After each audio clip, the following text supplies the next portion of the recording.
வாழ்க வையகம், வாழ்க வையகம், வாழ்க வளமுடன். குரு வாழ்க, குருவே துணை. வாழ்க்கை மலர்கள் நாளொரு நற்சிந்தனை.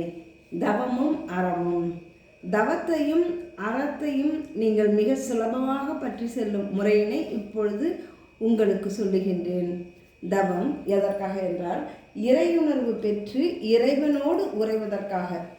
அறம் எதற்காக என்றால் இதுவரையில் செய்த கர்மங்களின் அழுத்தத்தினால் எண்ணமும் செயலும் தோன்றிக்கொண்டே இருக்கின்றனவே, அதிலிருந்து நல்ல செயல் செய்து செய்து நல்லனவே செய்யக்கூடிய அளவுக்கு தீயன செய்யாது இருக்கக்கூடிய அளவுக்கு ஒரு தூய்மைக்கு வர வேண்டும்.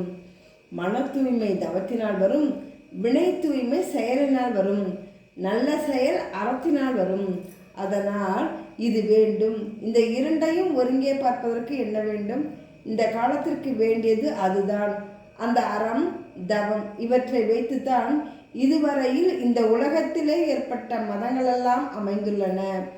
எந்த மதத்தை எடுத்துக்கொண்டாலும் இறை உணர்வை காட்டி அற உணர்வை காட்டிடுவதாகவே இருக்கும். இந்த இரண்டும் தான் எல்லா மதங்களிலும் உள்ளன.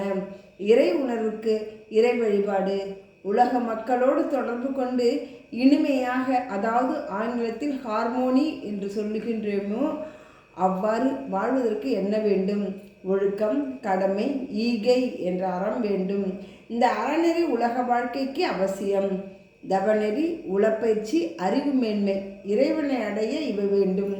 இதுவரையில் மதங்களிலெல்லாம் அந்த உணர்வை ஏற்படுத்துவதற்காக இதெல்லாம் சொன்னார்கள்.